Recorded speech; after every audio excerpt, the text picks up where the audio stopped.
नमस्कार, हमारे चैनल में आपका स्वागत है। जैसा कि आपको पता है हम UGC net JRF Hindi subject से तैयारी कर रहे हैं और तो उसी के अकॉर्डिंग फर्स्ट यूनिट चला रखी है, जिसमें हम हिंदी के विभिन्न रूप पढ़ रहे हैं, जिसमें हमने उर्दू भाषा, हिंदी भाषा और दक्षिणी भाषा पढ़ी थी। अब हम पढ़ते हैं हिंदुस्तानी भाषा। ज़्यादा टाइम वेस्ट न करते हुए हम हिंदुस्तानी की भाषा की तरफ चलते हैं। हिंदुस्तानी शब्द का प्रयोग एक शैली के लिए होता रहा है। 17वीं शताब्दी में इस रूप में हिंदुस्तानी का पहला प्रयोग स्वामी प्राणनाथ में मिलता है। तो हिंदुस्तानी शब्द का जो पहला प्रयोग है ये स्वामी प्राणनाथ में मिलता है। यूरोपीय यात्री, ईसाई, पादरी और अंग्रेज कालीन सरकारी कर्मचारी हिंदी से अधिक हिंदुस्तानी शैली का प्रयोग करते थे। यानी भारत से ज़्यादा भारतीय जो भारत में लोग आए थे बाहर से, उन्होंने इस मतलब शैली का प्रयोग सबसे ज़्यादा किया था। 18वीं ईस्वी तक यही स्थिति स्वीकार्य रही। 18वीं ईस्वी में फोर्ट विलियम कॉलेज की स्थापना हुई और वहाँ हिंदुस्तानी विभाग की स्थापना हुई। तो हिंदुस्तानी विभाग की स्थापना कहाँ हुई थी? विलियम कॉलेज थी, फोर्ट विलियम कॉलेज, जिसकी स्थापना हुई थी 1800 ईस्वी में। तो यहाँ इसकी स्थापना हुई थी। फोर्ट विलियम कॉलेज के प्राचार्य जॉन गिलक्राइस्ट ने इसे ग्रामीण हिंदी तथा उर्दू दो रूपों में ग्रहण किया था। तो पूछ सकते हैं हिंदुस्तान को ग्रामीण हिंदी किसने कहा था? तो जॉन क्रिस्टक्राइ ने कहा था।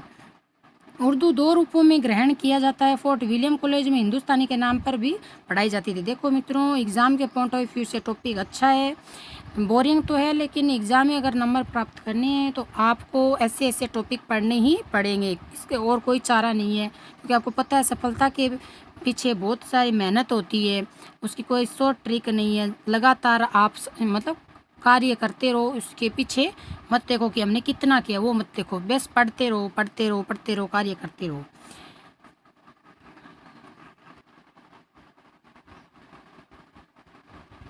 हाँ, 19वीं शताब्दी में यूरोपीय विद्वानों द्वारा लिखे गए सभी हिंदुस्तानी कोश उर्दू के ही कोश है।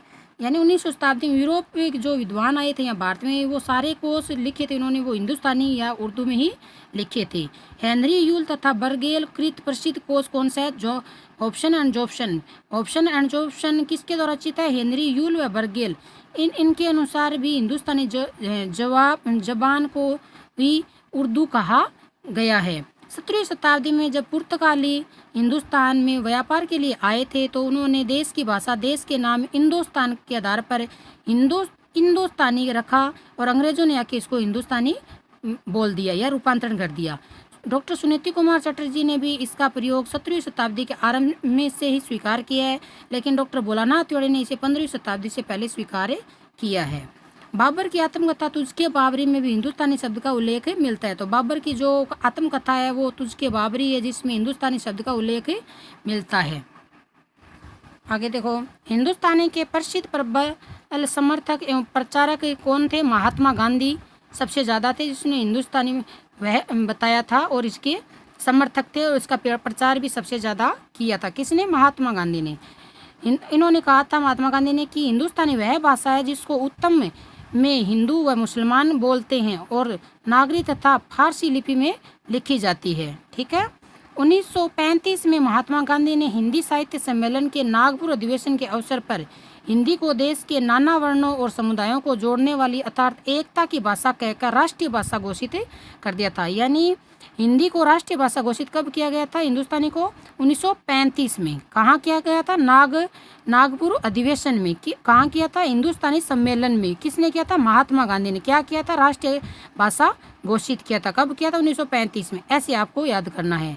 गांधी जी ने अपने भाषणों, पत्र व्यवहार तथा लेखन में सर्वत्र इसी भाषा का प्रयोग किया था।